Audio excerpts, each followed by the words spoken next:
बिस्मिल्लाहिर्रहमानिर्रहीम। अस्सलाम वालेकुम दोस्तों।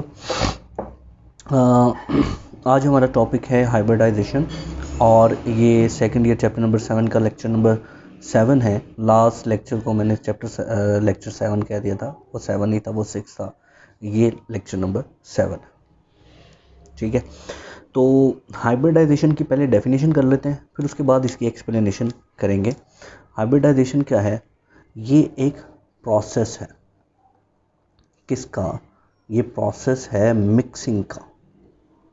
किसकी मिक्सिंग का? ऑर्बिटल्स की। कौन से ऑर्बिटल्स? ये एटॉमिक ऑर्बिटल हैं। एटॉमिक ऑर्बिटल इनको कहते हैं। एटॉमिक ऑर्बिटल वो जिनकी क्या होगी जी, डिफरेंट शेप्स होंगी एंड डिफरेंट एनर्जी। जिनकी एनर्जी और शेप डिफरेंट होंगी, ठीक है। तो मिक्सिंग का प्रोसेस है किनकी? उन ऑर्बिटल की जिनकी शेप और एनर्जी मुख्तलिफ है। मिक्स होने के बाद क्या बनाएंगे? न्यू ऑर्बिटल्स बनाएंगे। न्यू ऑर्बिटल्स और ऐसे और new orbital having same shape and energy. जिनकी एनर्जी और शेप क्या होगी? सेम होगी। इस प्रोसेस को हम हाइब्रिडाइजेशन का प्रोसेस कहते हैं, मतलब हाइब्रिडाइजेशन कहते हैं। अच्छा जी, अब हाइब्रिडाइजेशन का काम क्या है? इसका काम है shapes of shapes of molecules के बारे में बताना। अच्छा, ये हाइब्रिडाइजेशन का जो अभी हम टॉपिक पढ़ रहे हैं, ये सिर्फ और सिर्फ ऑर्गेनिक केमिस्ट्री के रेलेवेंट है। यानी इसमें हम कार्बन और कुछ हेट्रोटॉमिक मॉलिक्यूल की हम हाइब्रिडाइजेशन की बात कर सकते हैं, लेकिन जो मेन फोकस होगा वो सिर्फ और सिर्फ कार्बन और उसके कंपाउंड जितने भी हैं उनकी हाइब्रिडाइजेशन को डिस्कस किया जाएगा। इसका मतलब है इस टॉपिक का जो बॉर्डर लाइन है, बाउंड्री जो है, वो सिर्फ और सिर्फ ऑर्गेनिक कंपाउंड ही के इर्द गिर्द घूमती है। ठीक हो गया? तो उसके लिए हमें कार्बन का पता लगाना बहुत ज़रूरी है। तो कार्बन जो है, हम देखते हैं कि कार्बन के आम हालात में कार्बन की जो वैलेंसी है, कार्बन की वैलेंसी कितनी होती है? 4 होती है, ठीक है। लेकिन अगर हम उसका एटॉमिक नंबर देखें और उसकी इलेक्ट्रॉनिक कन्फिग्रेशन देखें तो कार्बन का एटॉमिक नंबर क्या होता है? एटॉमिक नंबर 6 है। तो उसकी अगर इलेक्ट्रॉनिक कन्फिग्रेशन देखें तो वो बनेगी 1s2 2s2 2px1 2py1 and 2pz। ये y 0 है और z भी 0 है। तो इसके मुताबिक, सॉरी ये 1 है, इसके मुताबिक जो Z है वो 0 है और वैलेंसी सिर्फ और सिर्फ 2 है। इसका मतलब है इस वजह से, मतलब इस कन्फिग्रेशन के मुताबिक जो हमारा कार्बन है ये क्या कहलाना चाहिए? डाईवैलेंट कहलाना चाहिए। लेकिन हम देखते हैं कि बहुत सारे ऐसे कंपाउंड हैं, बल्कि ऑर्गेनिक केमिस्ट्री में कार्बन जो है वो बनाता ही 4 बॉन्ड है। तो 4 बॉन्ड इसके कैसे बन सकते हैं? इसको हम ग्राउंड स्टेट कन्फिग्रेशन कह सकते हैं, ठीक है जी। एक्साइटेड स्टेट कन्फिग्रेशन इसमें भला क्या करते हैं? इसमें करते हैं कि एक इलेक्ट्रॉन वैलेंस शेल से एक इलेक्ट्रॉन जंप करके 2pz में चला जाता है, जिससे इनके पास 4 वैकेंसीज पैदा हो जाती हैं। अब आप कहेंगे कि ये इलेक्ट्रॉन कहाँ जंप करके गया? तो इसके मुतालिक जो जस्टिफिकेशन है कि जो हाइब्रिडाइजेशन के दौरान जो एनर्जी रिलीज़ होती है वो एनर्जी यहाँ पे इस्तेमाल हो जाती है इलेक्ट्रॉन के जंप करने के लिए, ठीक है। मतलब यहाँ पर इलेक्ट्रॉन यहाँ से यहाँ जंप करने के लिए जाता है ना। ये कब जा रहा होता है? जब हाइब्रिडाइजेशन का प्रोसेस हो रहा है। जैसे ही हाइब्रिडाइजेशन का प्रोसेस हो रहा होता है, इलेक्ट्रॉन जंप करके 2pz में चला जाता है, ठीक है। जिससे पता चलता है कि कार्बन जो है, इससे कार्बन की जो टेट्रावेलेंसी साबित होती है। मतलब ये टेट्रावेलेंट यानी कि 4 बॉन्ड बनाता है। मिसाल के तौर पर आप एग्जांपल ले लें CH4 मीथेन, इसमें 4 हाइड्रोजन जुड़े, इसका मतलब है कार्बन की वैलेंसी 4 है। इसके अलावा CH3 single bond CH3 ethane, इसके अंदर 3 हाइड्रोजन और कार्बन जुड़ा है, इसका मतलब है कार्बन की वैलेंसी क्या है 4। ठीक है, तो 4 बॉन्ड बने हुए हैं। तो जितनी भी ऑर्गेनिक केमिस्ट्री है उसके अंदर तकरीबन कार्बन के मतलब फंक्शनल ग्रुप को छोड़ के कार्बन 4 बॉन्ड ही बनाता है। ठीक है जी। हाइब्रिडाइजेशन की यहाँ पर 3 टाइप्स को डिस्कस किया गया है। 3 टाइप्स को यहाँ पर डिस्कस किया गया है बुक की, सेकेंड ईयर की बुक के अंदर। तो मतलब इसकी फर्दर एक्सप्लेनेशन बहुत ज़्यादा वो फर्स्ट ईयर में हमें मिल जाती है, लेकिन क्योंकि हमें सेकेंड ईयर में ही रहना है तो सेकेंड ईयर की जो लिमिटेशंस है वो हमने बरकरार रखनी है। तो 3 टाइप्स हैं। पहली जो है वो है sp3, दूसरी sp2 and the third one is sp। ठीक है जी, sp ये मोड ऑफ हाइब्रिडाइजेशन है। मोड ऑफ हाइब्रिडाइजेशन मतलब मिक्सिंग के, हाइब्रिडाइजेशन के मोड हैं कि किस तरह मिक्सिंग हो सकती है। मतलब मोड क्या कि एक S और 3P मिक्स हो, या फिर एक S और 2P मिक्स हो, या फिर एक S और एक P मिक्स हो, तो क्या प्रोडक्ट, तो क्या हमारे पास रिजल्ट्स आते हैं, वो सारा का सारा हमें इससे पता चलता है। ठीक है जी। तो सबसे पहले जो हम चीज़ डिस्कस करेंगे वो है sp3 hybridisation. sp3 hybridisation mode को हम स्टडी करेंगे। sp3 हाइब्रिडाइजेशन क्या है? अच्छा जी, जब भी क्या हो 1s, एक S और 3p यानी 3p आपस में मिक्स हों, और उनके मिक्स होने से क्या हो जाए, चार न्यू ऑर्बिटल्स हमें हासिल हों। ठीक है, 4 न्यू ऑर्बिटल हासिल हों, तो इस मोड को हम sp3 हाइब्रिडाइजेशन का नाम देते हैं। अच्छा, ये भी बात जहन में रखें, ये जो न्यू ऑर्बिटल है ना, इनको क्या कहते हैं? इन न्यू ऑर्बिटल्स को हाइब्रिड ऑर्बिटल्स का नाम देते हैं, हाइब्रिड ऑर्बिटल्स। ठीक है जी। अब ये हाइब्रिड ऑर्बिटल्स क्या होते हैं? अभी मैंने यहाँ पे बताया कि न्यू ऑर्बिटल बनते हैं जिनकी शेप और एनर्जी सेम होती है। तो हाइब्रिड ऑर्बिटल क्या कहलाए? हम कहेंगे कि जी ये दूज ऑर्बिटल्स, वो ऑर्बिटल्स जिनकी orbitals having same shape and energy, जिनकी एनर्जी और शेप क्या है वो सेम हो, उनको हम sp3 हाइब्रिडाइज्ड ऑर्बिटल का नाम देते हैं। ठीक है जी। अच्छा, इसको हम मतलब कैसे रिप्रेजेंट कर सकते हैं कि सपोज करते हैं कि हमारे पास जो है वो एक S है। ठीक है, दूसरा इसको ये है हमारे पास px, ये S, px, उसके बाद py, ठीक है जी, और pz। ये तीनों जब आपस में मिक्स होंगे, तो इनके मिक्स होने पर हमारे पास 4 हाइब्रिड ऑर्बिटल बनेंगे। आप देख सकते हैं इन ये 3 px, py और pz जो है ये तीनों सेम हैं, लेकिन इनकी शेप S से नहीं मिलती। इसका मतलब है S की शेप और S की एनर्जी px, py और pz से मुख्तलिफ होगी। तो इसका मतलब ये हुआ कि ये तीनों एक तरह से बॉन्ड बनाएंगे और S एक तरह से बॉन्ड बनाएगा। ठीक है, VBT के मुताबिक। लेकिन हाइब्रिडाइजेशन कहती है नहीं, ये चारों के चारों मिक्स होते हैं, और चारों के चारों मिक्स होने पर 4 हाइब्रिड ऑर्बिटल बनाते हैं। और जब ये अपने आप को स्पेस में अरेंज करते हैं, तो इससे ज्योमेट्री बनती है जो कि क्या कहलाती है, टेट्राहेड्रल ज्योमेट्री। ठीक है जी। तो ये इस तरह के मॉलिक्यूल जिनमें sp3 हाइब्रिडाइजेशन है उसकी ज्योमेट्री क्या होगी जी, टेट्राहेड्रल। मतलब ऐसे ऑर्गेनिक कंपाउंड जिसमें कार्बन की हाइब्रिडाइजेशन sp3 है तो वो टेट्राहेड्रल कहलाएगा। उसका एंगल 109.5 डिग्री होगा।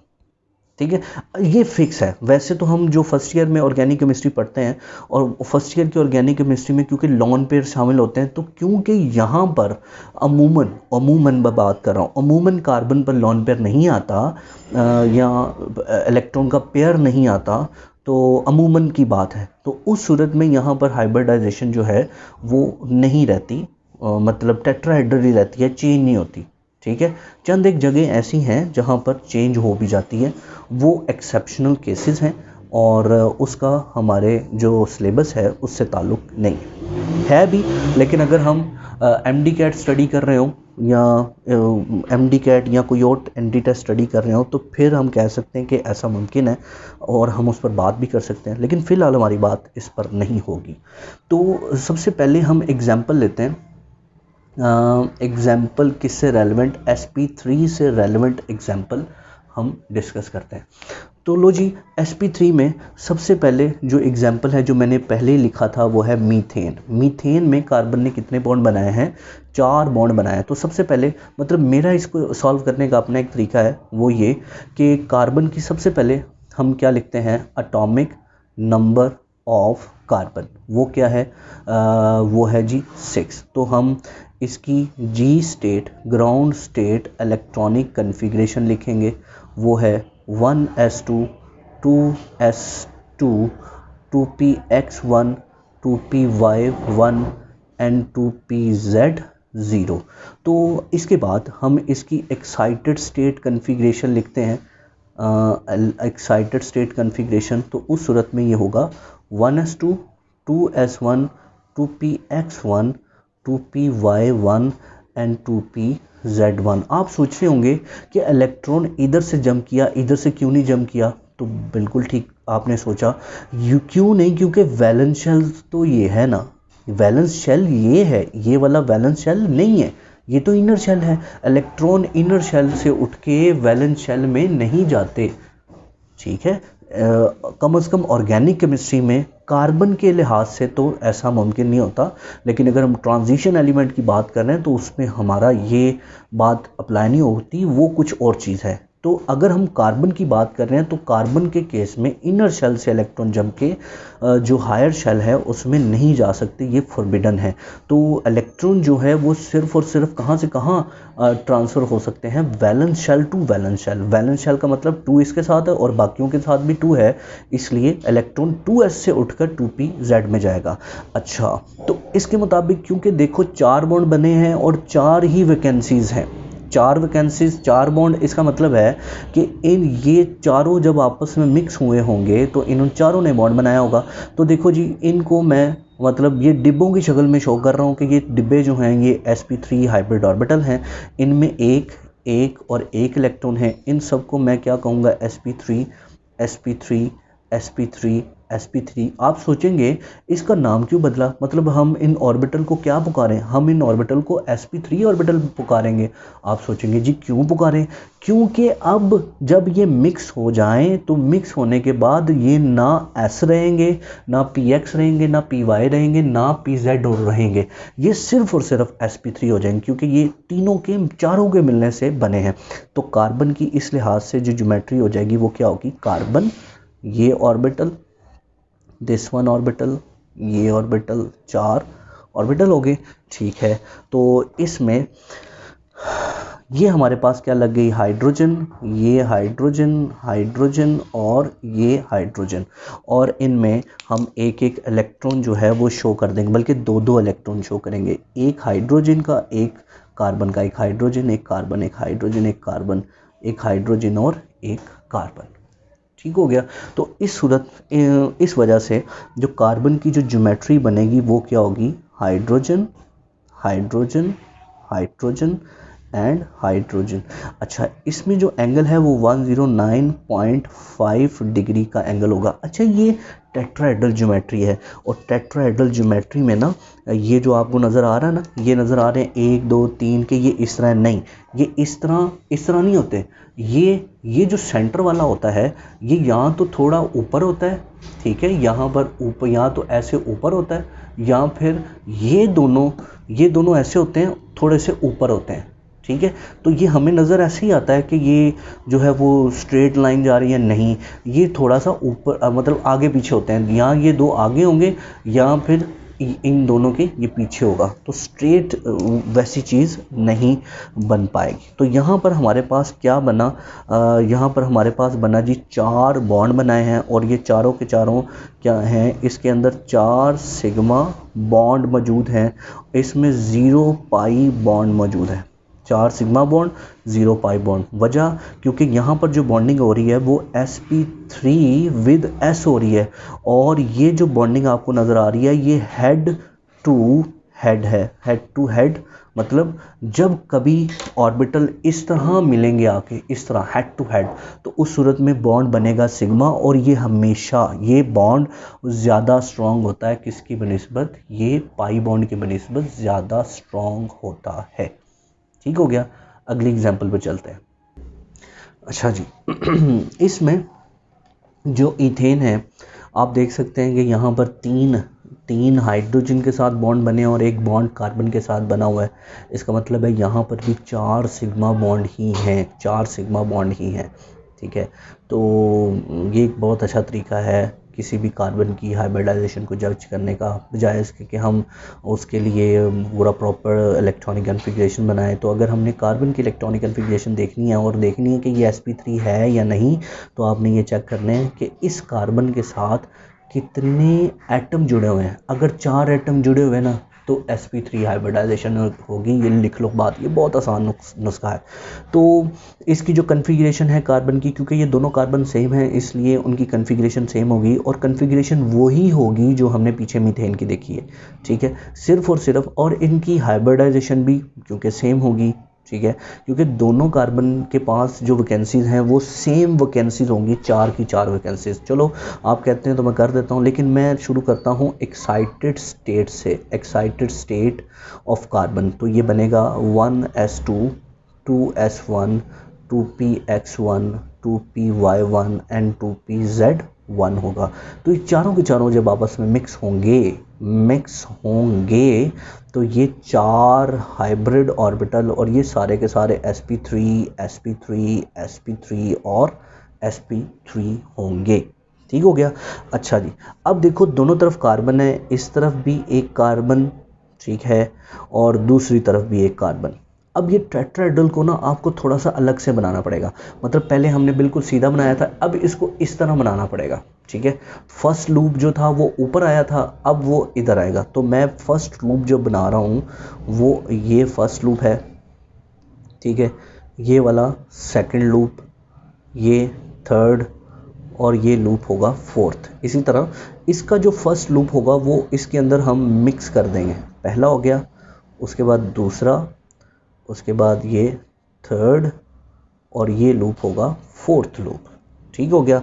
अच्छा, यहाँ पर क्या है, इस जगह पर आपको देखने को नज़र आ रहा है कि यहाँ पर क्या है, 2 इलेक्ट्रॉन, और ये बॉन्डिंग किस किस के दरमियान है, ये है जी sp3 विद sp3, क्योंकि दोनों हाइब्रिड ऑर्बिटल हैं। ठीक हो गया। तो जो बाकी हैं, बाकी जगह, वहाँ पर क्या आ जाएगा, यहाँ पर आ जाएगा एक hydrogen hydrogen hydrogen hydrogen hydrogen, और ये भी हाइड्रोजन होगा। ठीक है, और बाकी ज़ाहिरी बात है इनके अंदर हम इलेक्ट्रॉन की फिलिंग कर देंगे। ये इलेक्ट्रॉन्स हैं, 2 पेयर है ना, क्योंकि एक कार्बन का और एक जो है वो हाइड्रोजन का होगा। अच्छा, ये बॉन्ड कौन सा बना, ये बना है sp3 विद s, क्योंकि हाइड्रोजन का आउटर मोस्ट शेल s है, और ये सारे ऑर्बिटल कौन से हैं, sp3 ऑर्बिटल हैं। तो ये सारे जो आपको नज़र आ रहे हैं ये sp3 ही हैं। यहाँ पर ज्योमेट्री क्या है जी, यहाँ पर ज्योमेट्री टेट्राहेड्रल ज्योमेट्री ही है। वजह क्योंकि अगर आप इसको इस तरफ से घुमा कर देखें, इस तरफ से देखें, तो आपको इसको फ़िलहाल छोड़ दें, ये छोड़ दें, तो ये कार्बन को देखो, तो ये फर्स्ट लूप और ये वाले नीचे वाले 3 लूप, तो टेट्राहेड्रल। इसको देख लें, ये कार्बन का फर्स्ट लूप और ये नीचे वाले, तो सब केसेस में यहाँ पे टेट्राहेड्रल, और जो एंगल है बिल्कुल मीथेन की तरह 109.5 डिग्री एंगल होगा। ठीक है जी। ये जी थी हमारी sp3 हाइब्रिडाइजेशन। नेक्स्ट जो है वो sp2 और sp हाइब्रिडाइजेशन हम नेक्स्ट लेक्चर में डिस्कस करेंगे इंशाल्लाह। तो तब तक के लिए अल्लाह हाफिज़, शब ख़ैर।